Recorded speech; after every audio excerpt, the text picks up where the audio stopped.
आज का टॉपिक है डेंसिटी ऑफ यूनिट सेल। ठीक है, तो अपने को आज यूनिट सेल का डेंसिटी कैलकुलेट करना है। डेंसिटी क्या होता है, अपन नॉर्मल वे में वही बात करते हैं। सबसे पहले डेंसिटी होता है, डेंसिटी जिसको मैं डी लिख देता हूँ, वो होता है मास अपॉन वॉल्यूम। करेक्ट है, मास अपॉन वॉल्यूम, ये डेंसिटी का फॉर्मूला होता है। अब हम किसकी डेंसिटी कैलकुलेट करना चाहते हैं? यूनिट सेल का। तो मास भी किसका होगा? यूनिट सेल का। और वॉल्यूम भी किसका होगा? यूनिट सेल का। तो अगर इसको अपन अप्लाई करें तो एक फॉर्मूला जो है हमारे पास वो हो गया density of unit cell, density of unit cell equal mass of unit cell upon volume of unit cell, volume of unit cell. ठीक है, density of unit cell is equal to mass of unit cell upon volume of unit cell. अब देखिए, हमें mass of unit cell calculate करना है। तो normal way में एक बात है कि एक यूनिट सेल में मास किसका है? उसमें प्रेजेंट एटम्स का है, और वो एटम्स जितने भी होंगे उसी के अकॉर्डिंग उसका मास कैलकुलेट होगा, है ना। सीधी सी बात है, कमरे में मास, कमरे में बैठने वाले स्टूडेंट्स का मान लेते हैं अपन। तो वैसे अपने को क्या समझना है कि एक यूनिट सेल का मास उसमें प्रेजेंट एटम्स की वजह से है। तो अगर मुझे एक एटम का मास पता हो और नंबर ऑफ एटम्स पता हो, तो मैं नंबर ऑफ एटम्स को उस एटम के मास से मल्टीप्लाई कर दूंगा, तो मेरे पास मास ऑफ यूनिट सेल आ जाएगा। तो मास ऑफ यूनिट सेल कैसे आएगा? इस फॉर्मूले से आएगा। देखो, mass of unit cell equal to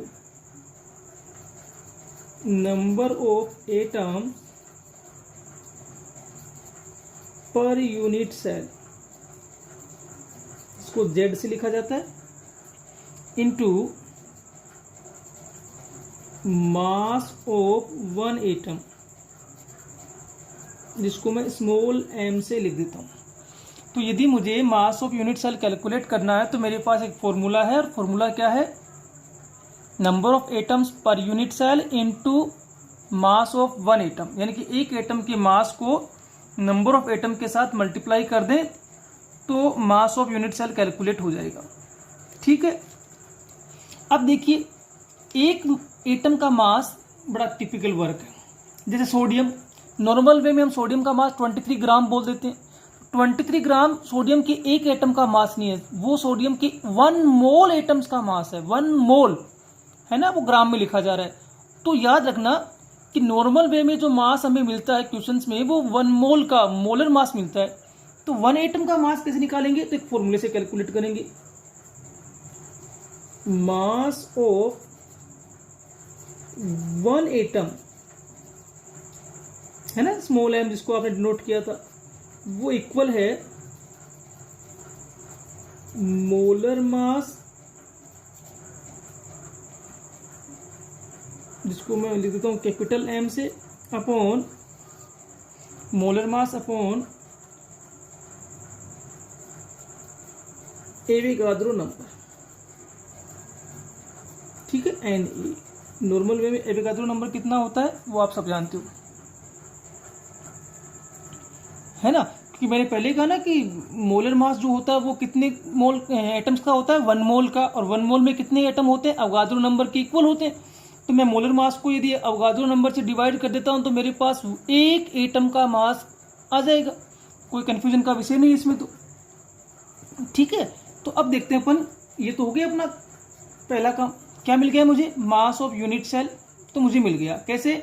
mass of unit cell मुझे कैलकुलेट करना है इससे कि number of atoms per unit cell into mass of 1 atom. तो ये जो पोर्शन है कहाँ चला जाएगा? पूरा जो अभी कैलकुलेट किया ये यहाँ जाएगा मास ऑफ 1 एटम की जगह पर। तो मास ऑफ यूनिट सेल क्या हो जाएगा अगर मैं इसको फाइनली लिख दूं? अगर मैं इसको फाइनली लिख देता हूं तो क्या हुआ? Mass of unit cell equal, अब मैं फॉर्मूले लिख दूं, Z into M upon N। Z क्या है? Number of atoms per unit cell. एक यूनिट सेल में कितने नंबर ऑफ एटम्स प्रेजेंट है? मास ऑफ वन एटम की जगह मैंने क्या लिख दिया, molar mass upon Avogadro number N. ठीक है, इसका नंबर तो आप फिक्स जानते हो। तो एक ये पॉइंट आ गया। अब बचा है क्या, वॉल्यूम ऑफ यूनिट सेल। अब जो हमें कैलकुलेट करके लाना है वो क्या है, volume of unit cell. Volume of unit cell, इसको जरा समझना। अगर मैं आपसे पूछूं, अगर मैं इसको सिंबलाइज कर देता हूं वी से, ठीक है, वी, ठीक है, और वो वी कितना होगा, ए इंटू बी इंटू सी। एक यूनिट सेल की एक्सिस का लेंथ जो है वो हम लोग ए बी सी से ही तो निकालते हैं, तो एल बी एच हो गया। नहीं, किसी भी यूनिट सेल का वॉल्यूम निकालना हो तो वो किससे निकालेंगे, ए इंटू बी इंटू सी से निकालेंगे। तीनों लेंथ की जानकारी होनी चाहिए तो वॉल्यूम आ जाएगा। तो फाइनली फॉर्मूला क्या बना वो देखिए अब ध्यान से, कि जो फाइनली अपने पास फॉर्मूला है वो क्या है, डेंसिटी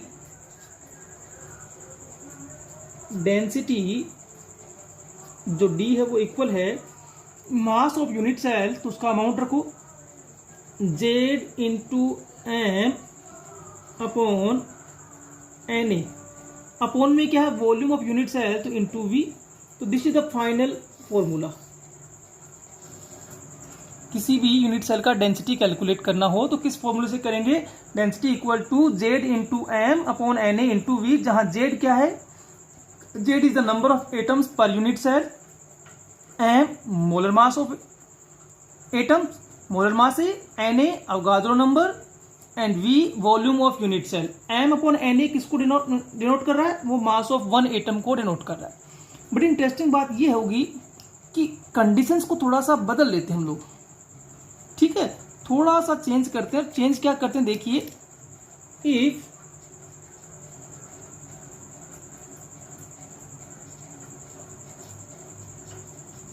क्रिस्टल इज क्यूबिक, ठीक है, यानी कि क्यूबिक कंडीशंस में अगर कैलकुलेशन की जाए तो क्या होगा, यूनिट सेल को क्यूबिक मान लेना, simple cubic, body centred cubic या फेस सेंटर्ड क्यूबिक, यानी क्यूब वाली कंडीशंस। क्रिस्टल्स के टाइप्स पढ़े थे ना हमने, उसमें कई टाइप्स पढ़े थे, उसमें क्यूबिक भी पढ़ा था हमने, उसमें टेट्रागोनल भी पढ़ा, और ऑर्थोरोम्बिक भी पढ़ा था, हेक्सागोनल भी पढ़ा, मोनोक्लिनिक को पढ़ा, ट्राइक्लिनिक को पढ़ा, ट्राइगोनल्स को पढ़ा। तो मैं कह रहा हूँ क्यूबिक कंडीशंस होती तो क्या होता, तो आप कहते हैं कि क्यूबिक कंडीशंस में जो वॉल्यूम होता है, वॉल्यूम वी जो होगा वो होगा A into B into C, but यहां तो क्यूब में तीनों ही लेंथ क्या हो जाती है, इक्वल। तो ये तो पता है ना आपको, क्यूबिक कंडीशंस में जो एक्सिस है, जो डायमेंशन है, उनकी लेंथ इक्वल होती है, तो A into A equal to A cube. ठीक है, तब फॉर्मूला क्या बनता, तब फॉर्मूला यही बनता ना कि डेंसिटी डी जो है वो इक्वल है Z into M upon N A into A cube. अब देखिए, हमारे यहाँ जो अगर बोर्ड सिलेबस की बात करें तो बोर्ड सिलेबस में तो हम लोग क्यूबिक क्रिस्टल को ही पढ़ रहे हैं ध्यान से, और क्यूबिक क्रिस्टल को पढ़ रहे हैं तो फिर फाइनल फॉर्मूला यही हुआ हमारे लिए, तो कि डेंसिटी निकालना हो तो क्या करेंगे, Z into M upon N A into A cube, correct है ना। तो this is your density of unit cell. Easy है, कुछ ज़्यादा टिपिकल वर्क नहीं है। अब बताइए मुझे जेड क्या है यहाँ पे, तो आप कहोगे number of atoms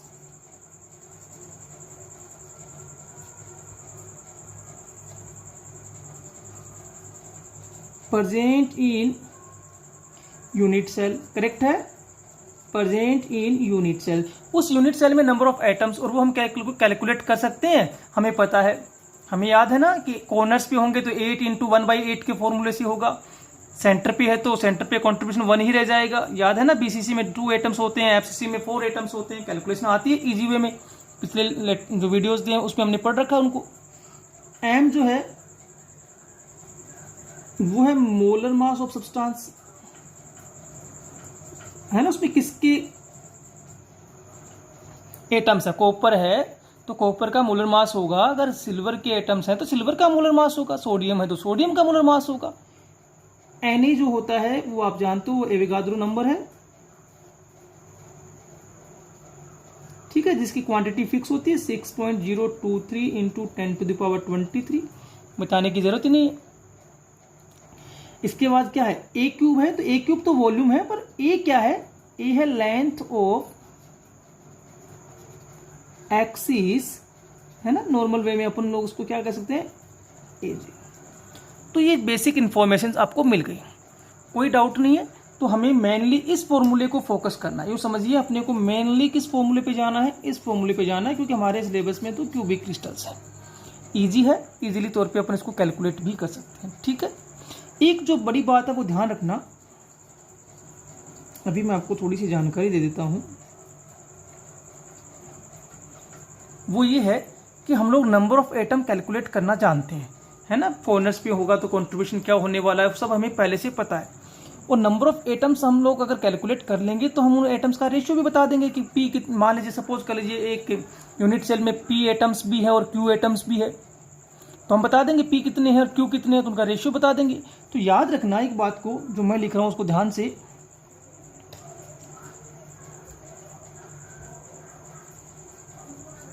ratio of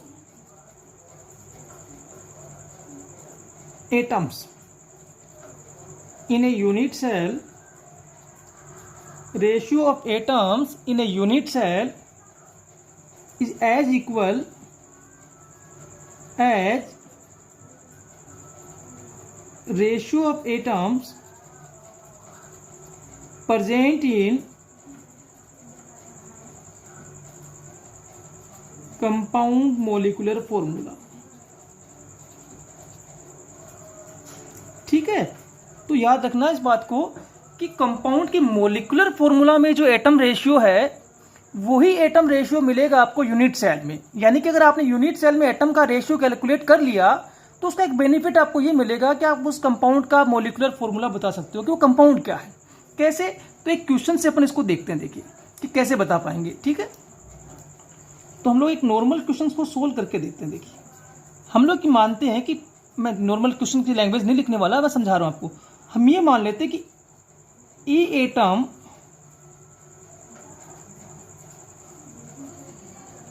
present at corner, ठीक है, ऑफ सेल। तो ए एटम को कहाँ है, वो है कॉर्नर पे, सेल के कॉर्नर पे, एंड बी एट सेंटर, ठीक है। Determine molecular formula of compound, ठीक है। तो हमें ये इसके बिहाफ पर मोलिकुलर फॉर्मूला बताना है, इजी सा काम है, कुछ ज्यादा टिपिकल वर्क नहीं है। अब ध्यान देंगे अपन, देखिए एक बार कि a atom present at corner of cell. तो सबसे पहले हम निकाल लेते हैं ए कितने हैं, है ना, नंबर ऑफ ए एटम्स। अब वही करेंगे जो हमने पढ़ रखा है, देखो नंबर ऑफ ए एटम्स, ए कहाँ प्रेजेंट है उसको ध्यान से देखिए। तो ए है कॉर्नर्स पे, और किसी भी क्यूबिक सेल में नॉर्मली एक क्यूबिक लिखा मिलेगा आपको, बीसीसी एफसीसी वगैरह सब कुछ लिखा मिलेगा। तो कॉर्नर कितने होते हैं, तो आप कहेंगे 8 कॉर्नर होते हैं, एज 12 है, सेंटर 1, फेज 6, 8 कॉर्नर होते हैं। और कॉर्नर पे जो पार्टिकल होता है उसका कॉन्ट्रीब्यूशन कितना होता है, 1/8। तो टोटल वैल्यू कितनी होगी, 8 × 1/8। ये कॉर्नर से वैल्यू आ रही है, 8 कॉर्नर, मैं लिख देता हूं चलिए। तो फाइनली ये कितना हुआ, 1 एटम, करेक्ट है। अब हम कैलकुलेट करते हैं नंबर ऑफ बी एटम।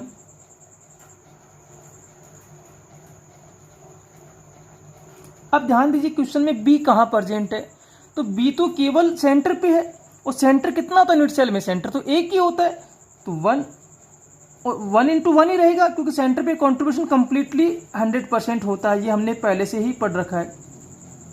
तो ये भी कितना हुआ, 1। तो रेशियो ऑफ एटम बताइए, रेशियो ऑफ एटम्स हम कैलकुलेट कर लेते हैं। क्या कैलकुलेट कर लेते हैं, रेशियो ऑफ एटम्स किसका, हम कैलकुलेट करेंगे P ratio Q, P ratio Q, sorry हमने किसको लिखा, A ratio B, sorry A ratio B है ना, पी क्यू वो दिमाग में रह गया, P Q, A ratio B. अब जब A रेशियो B है वो है 1:1, ये आ गया। अब मुझे एक बात बताओ, हमने यहाँ जो लिखा उसको पढ़िए ध्यान से। हमने क्लियरली क्या कहा कि जो ratio of atom unit cell में है वही रेशियो ऑफ एटम कंपाउंड के मोलिकुलर फॉर्मूला में है। इसका मतलब मोलिकुलर फॉर्मूला जो होगा उसमें भी A और B का रेशियो 1:1 होने वाला है। तो फाइनल फॉर्मूला सीधा सीधा आ गया, एक A एक B से मिलकर बना कंपाउंड है। तो ये फाइनल अपना कंपाउंड का मोलिकुलर फॉर्मूला हो गया AB। ठीक है, कोई डाउट है तो अपन एक क्वेश्चन और सोल्व करके देख लेते हैं। चलिए, है ना, एक क्वेश्चन और सोल्व करके अपन देख लेते हैं। क्वेश्चन है अपना वो है कि A पार्टिकल जो है, A लिख दो, P लिख दो, M लिख दो, N लिख दो, कोई फर्क नहीं पड़ने वाला। हम ये मान लेते हैं कि M एटम नॉर्मल वे में अपन समझ रहे हैं present at corner and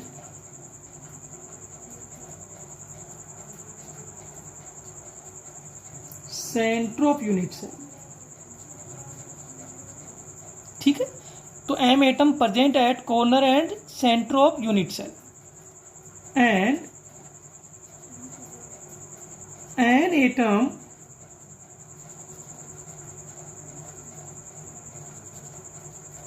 eight the centre of face. ठीक है, और वही अपने को क्या करना है, इसका मोलिकुलर फॉर्मूला डिटरमाइन करना है। क्लियर होगी बात? चलिए तो अपन इसका आंसर निकाल के देखते हैं। सबसे पहले हम ये देखते हैं कि एम एटम कहाँ है। तो एम एटम्स का नंबर कैलकुलेट करते हैं। तो देखिए हम करते हैं नंबर ऑफ एटम्स किसके, एम के। तो नंबर ऑफ एम एटम्स। ठीक है, अब एक बात बताइए, एम एटम कहाँ है? तो आप कहोगे सर क्वेश्चन में लिखा है कॉर्नर पे है एंड द सेंटर। तो सबसे पहले कॉर्नर का कंट्रीब्यूशन तो कैलकुलेट कर ले। तो कॉर्नर पे क्या होता है, कॉर्नर कितने होते हैं, 8 × 1/8। ये कहाँ से आ रहा है वैल्यू, 8 × 1/8 कहाँ से आ रहा है, ये आ रहा है कॉर्नर से, एट कॉर्नर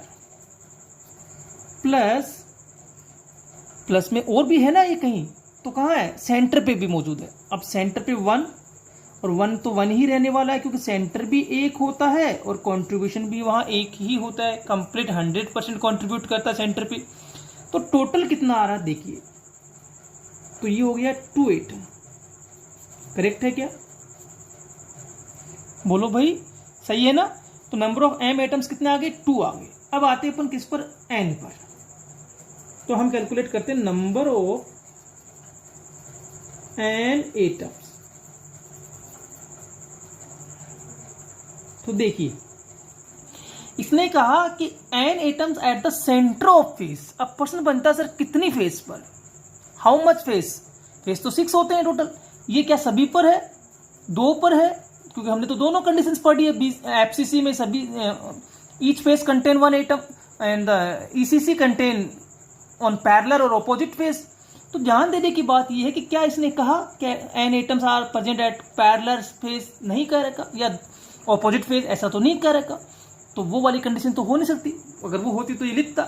इसका सीधा क्या निकालेंगे कि ईच फेस है, ईच फेस है तो फेस कितनी होती है, 6 × 1/2 कॉन्ट्रीब्यूशन एट फेस, और फेस के अतिरिक्त ये कहीं नहीं है तो नंबर सीधे यहीं से आ गया 3 एटम।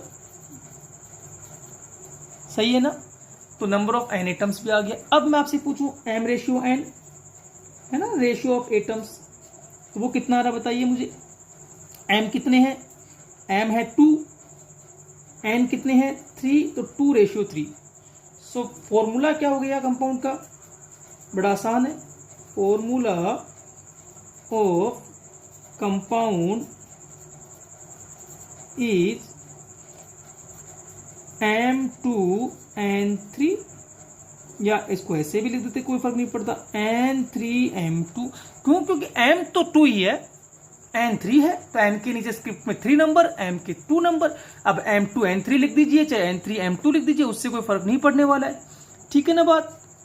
तो ये क्लियर हो गई बात। तो इस तरीके के क्वेश्चंस भी आते हैं, उनको भी अपने को ध्यान से पढ़ना होगा। तो डेंसिटी ऑफ यूनिट सेल्स के बाद हमने ये भी जान लिया कि जो रेशियो ऑफ एटम्स होता है वो यूनिट सेल में जो होगा, ठीक वैसा ही रेशियो ऑफ एटम उस कंपाउंड के फॉर्मूले में भी मिलेगा। तो अगर मुझे रेशियो ऑफ एटम कैलकुलेशन करनी आती है तो मैं इमेजिन करके बता सकता हूं कि वो कंपाउंड क्या होगा, उसका फॉर्मूला क्या होगा। ठीक है, तो ये अपने को जानना था। अगर डाउट हो तो अपन एक क्वेश्चन और सोल्व कर लेते हैं। फाइनली थोड़ा सा एक क्वेश्चन और देख लेते हैं। चलिए, क्वेश्चन है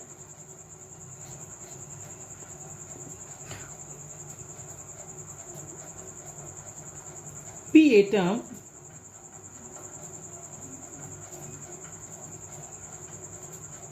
present at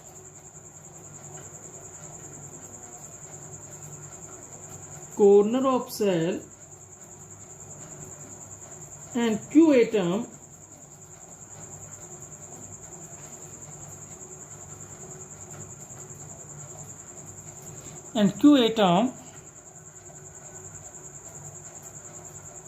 at two opposite face। ठीक है, determine the molecular formula of compound. Determine molecular formula of compound. ठीक है, आंसर चेक करेंगे इसका। तो क्वेश्चन तो हो गया अपने पास, आंसर इसका फटाफट देखते हैं। देखिए, आप देखिए P और Q से मिलकर ये बना है। तो सबसे पहले अपन क्या करते हैं, P की बात करते हैं। P कहाँ, P कितने, तो नंबर ऑफ P एटम्स, हम इसको कैलकुलेट करके लाते हैं सबसे पहले। अब ध्यान दीजिए P कहाँ है, P at corner of cell. Corner कितने होते हैं, 8, कॉन्ट्रीब्यूशन 1/8, फाइनल आंसर हो गया 1। ठीक है, ठीक है। अब आते हैं अपन number of Q atoms. Number of Q atoms